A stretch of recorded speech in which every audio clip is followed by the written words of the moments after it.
Hello everyone. So today in this video I'm going to talk about energy healing. पिछले अपने video में मैंने आपको हीलिंग का मतलब बताया था, what is the meaning of healing. तो उसी को दोबारा बताते हुए ऐसी कोई भी कंडीशन जिसको हम प्रतिकूल अवस्था से अनुकूल अवस्था में लेकर आते हैं, चाहे वो कोई बीमारी हो और चाहे वो हमारे मन की या फिर जीवन की कोई भी ऐसी सिचुएशन हो, ऐसी कोई भी परिस्थिति हो जिसको अनुकूल किया जाता है, जो कि एक प्रतिकूल एक नेगेटिव अवस्था में होती है, हमारे अनुसार नहीं होती है, और उसको हम एक पॉजिटिव स्टेट में लेकर आते हैं, उसको एक अनुकूल स्टेट में लेकर आते हैं अपने हिसाब से जो हमारे लिए पॉजिटिव है, और उसको हम हीलिंग का नाम देते हैं। अब एनर्जी हीलिंग किसको कहा जाता है? आप सबको पता है हमारे आसपास एक आभा मंडल होता है, हमारी एनर्जी फील्ड होती है।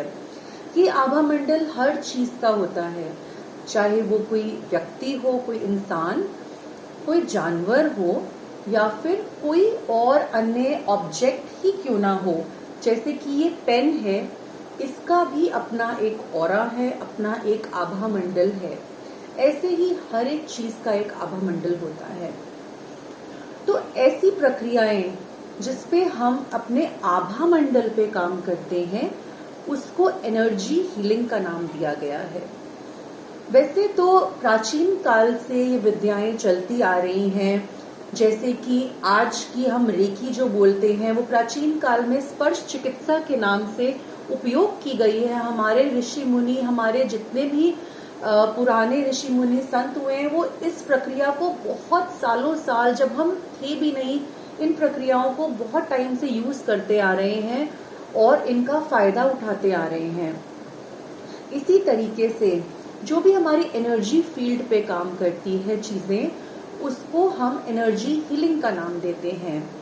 अब अगर हम आज इनके बारे में बात करें तो एरोमा थेरेपीज, या फिर आप कलर थेरेपी की बात करिए, या फिर अगर हम हमारे जो 72,000 नाड़ियों की बात करी जाती है, हमारे प्राचीन काल से हम सुनते आ रहे हैं, इसी से हमारे चक्रों का भी विज्ञान सामने आता है। तो ये सब चीजें भी हमारे आभा मंडल पर ही काम करती हैं। और अगर हम मॉडर्न साइंस में देखते हैं तो चाइनीज मेरिडियन के नाम से जो भी हमारे को विद्या प्राप्त हुई है, वो भी इन्हीं पर, जो एक्यूप्रेशर का नाम दिया गया है, जो कि पॉइंट्स का, जिनमें कुछ एनर्जी सेंटर्स होते हैं हमारी बॉडी के अंदर, उनको प्रेस किया जाता है और एक अनुकूल अवस्था में लेकर आया जाता है बीमारी को। तो ऐसे ही बहुत सी प्रक्रियाएं अब जो सामने आई हैं, जैसे कि मॉडर्न प्रक्रियाएं, प्राणिक हीलिंग हो गया, एक्यूप्रेशर का ही एडवांस हमने अगर जोड़ते हैं तो EFT हो गया, इमोशनल फ्रीडम टेक्निक हो गया, या फिर और हीलिंग की चीजें अगर हम देखते हैं, अरोमा थेरेपीज हो गया, स्केच कलर थेरेपीज हो गया, और डाउजिंग हो गया, साइकिक पावर्स को यूज करना हो गया। तो ऐसी जितनी भी पद्धतियां हैं जो कि हमारे आभा मंडल पे काम कर रही हैं, ये एनर्जी का काम करती हैं, ये एनर्जी से हीलिंग करने का काम करती हैं। इसी तरह से रेकी भी वर्क करती है, जो कि हम किसी से कंपेयर नहीं कर सकते किसी पद्धति से इसको।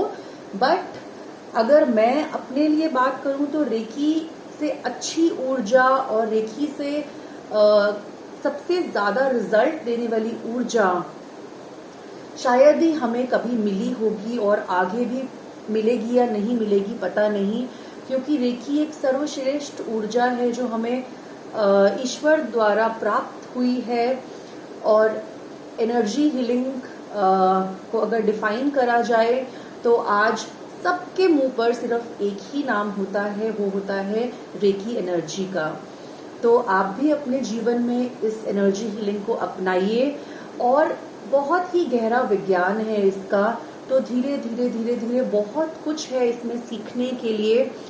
और अगर आप भी अपने जीवन को बदलना चाहते हैं, अपनी जो जीवन की लाइफ की स्टेट है उसको बदलना चाहते हैं, अपने माइंड पे, अपने मन पे जो भी प्रक्रियाएं जैसे मैंने बोली जो हमारे मन पे काम करती हैं, हमारे आभा मंडल पे काम करती हैं, वो एनर्जी हीलिंग में आती है। तो इस छोटे से वीडियो के द्वारा मैंने थोड़ा बहुत समझाने की कोशिश करी है, जबकि ये बहुत ही डीप टॉपिक है, बहुत ही वास्ट टॉपिक है।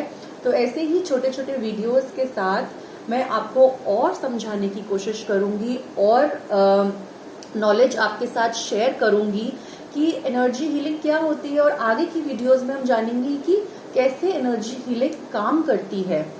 So I hope that this video was informative for you, and do keep watching all the videos, like all the videos, subscribe to my channel.